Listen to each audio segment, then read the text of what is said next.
आज हमारे यहाँ हमारे पास राष्ट्रीय अध्यक्ष अखिल भारतीय क्षत्रिय महासभा के अध्यक्ष जी श्री जोगेंद्र सिंह भदौरिया जी आज हमारे सामने उपस्थित हैं।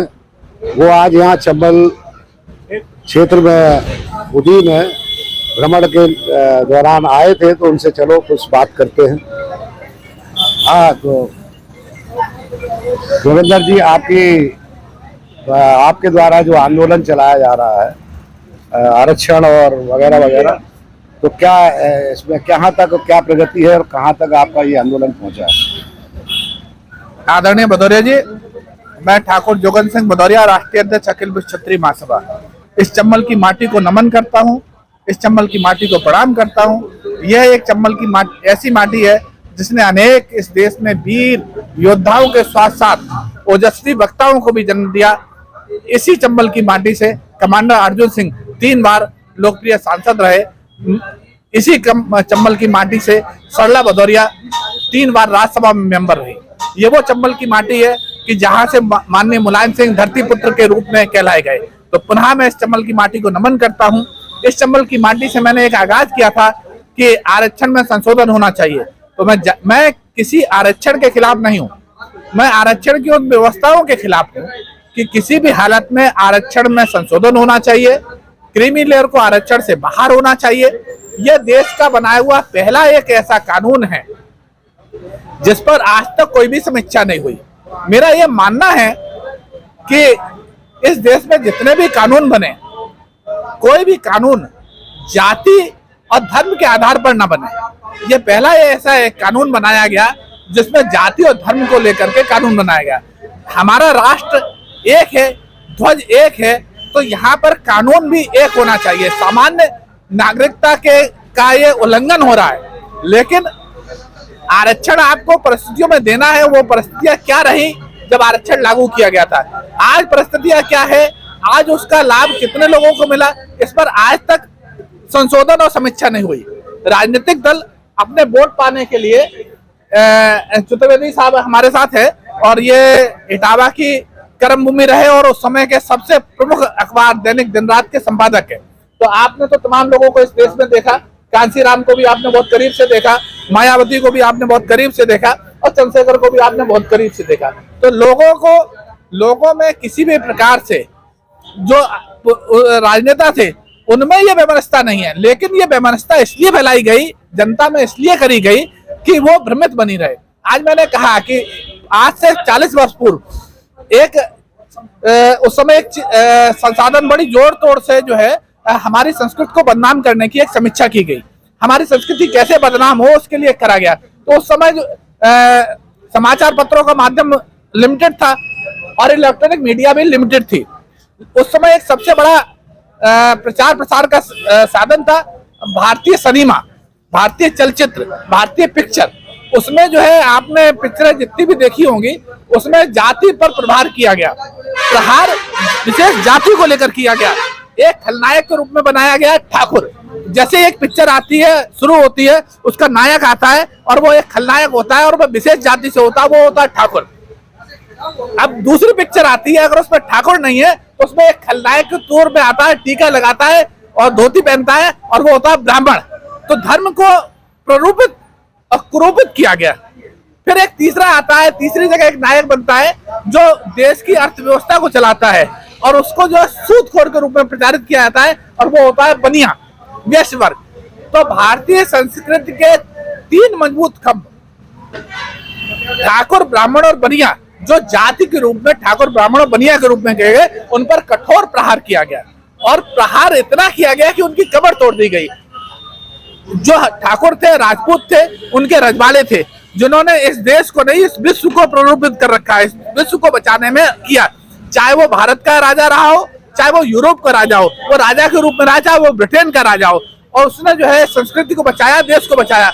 उस भारत में, विदेशों में तो उन राज्यों के राजाओं को, महारानियों को, महाराजाओं को स्थान दिया गया, लेकिन भारत में उन महाराजा राजाओं की संपत्ति ले ली गई। उन्होंने शेष संपत्ति देश की जनता को विकास के लिए प्रदान की, लेकिन आज उनकी संपत्ति भी ले ली गई, उनको जीरो कर दिया गया, उनका कोई अस्तित्व भी नहीं है।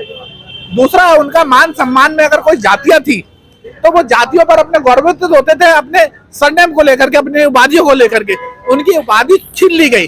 जैसे कि मैं कहना नहीं चाहता, लेकिन आपको बताना चाहता हूं, जैसे मध्य प्रदेश के मुख्यमंत्री शिवराज सिंह चौहान, ये जो हमारे आपके यहाँ की एक विशेष जाति है और मैनपुरी, जिसको कि यहाँ के इस जाति से पहचान मिली चौहान से, वो उन्होंने सरनेम भी लोगों को ले लिया। तो आपने उपाधि भी ले ली, मान भी ले लिया, सम्मान भी ले लिया जनता को। तो आप देना क्या चाहते हैं? मैं आपसे यह प्रश्न कर रहा हूँ कि संसदों से आपको प्रश्न करना चाहिए कि ये इस देश की जनता के साथ क्या करना चाहते हैं। आपके पार्टी द्वारा ये आरक्षण समीक्षा की जो है लड़ाई चली, काफी समय से लड़ी जा रही है, इस कहाँ तक प्रगति है, कहाँ तक आपको इसमें लाभ मिला, क्या मिला? मैंने पहले एक राजनीतिक पार्टी में राष्ट्रीय उपाध्यक्ष, सबाक्स पार्टी का राष्ट्रीय उपाध्यक्ष रहा। तो सबाक्स पार्टी के राष्ट्रीय उपाध्यक्ष के द्वारा हमने एक करा कि आरक्षण में संशोधन होना चाहिए, और हमने एक घोषणा की थी जिसके जरिए 3.5% मतों का विभाजन हमारे पास हुआ। जनता ने पहली बार में, कोई एक पार्टी ऐसी थी कि 3 राज्यों में 3.5% वोट लिया, मध्य प्रदेश, छत्तीसगढ़, राजस्थान। जैसे कि मेरे कई बार मैं आपके पास भी आया था और आपसे मुलाकात हुई थी, उस समय हास्यप्रत लगा होगा, मैंने कहा था कि किसी भी प्रकार से इन तीनों राज्यों में बीजेपी की सरकार नहीं आएगी, भारतीय जनता पार्टी की सरकार का बहिष्कार होगा। तो मेरा चैलेंज जनता ने लिया और सत्य साबित हुआ, तीनों राज्यों में भारतीय जनता पार्टी की सरकार नहीं आई। अगर इसी तरह से मैं आपसे आग्रह कर रहा हूं, आपके चैनल के माध्यम से, इस देश की सत्ता को, रामधारी सिंह दिनकर ने कहा था कि ठहरो जनता आती है, तो आप सतर्क हो जाओ। जब ये जनता जाग जाएगी तो जो आपको सिंहासन देने का काम कर रही है मोदी जी, वो सिंहासन लेने का भी काम कर सकती है।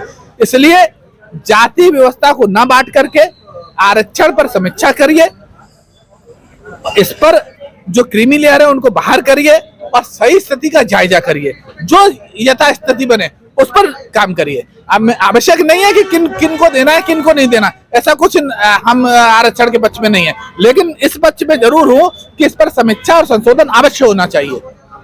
आगे आपकी और क्या भूमिका रहेगी, क्या आगे क्या करने का प्लान है, आंदोलन कब तक, कहाँ तक जारी रहेगा? अभी इसी प्रारूप में मैं पूरे विश्व में जो भारतीय लोग हैं उन सबको एकत्रित कर रहा हूँ। पूरे विश्व के जितने भी जगह है उन लोगों को पत्र भी लिख रहा हूँ और लोगों से आग्रह कर रहा हूँ कि देश और समाज में अपने गौरव को बचाने के लिए आप आगे आए।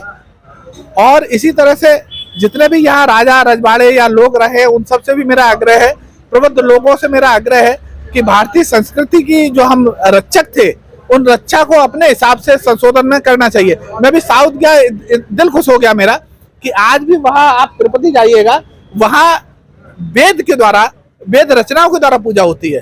तो हमारी भारतीय संस्कृति जो मूल रूप है उसको तोड़ा गया, मूल रूप पर कहीं तोड़ा ना जाए, उसको यथास्थिति में रखा जाए और उस पर होना चाहिए।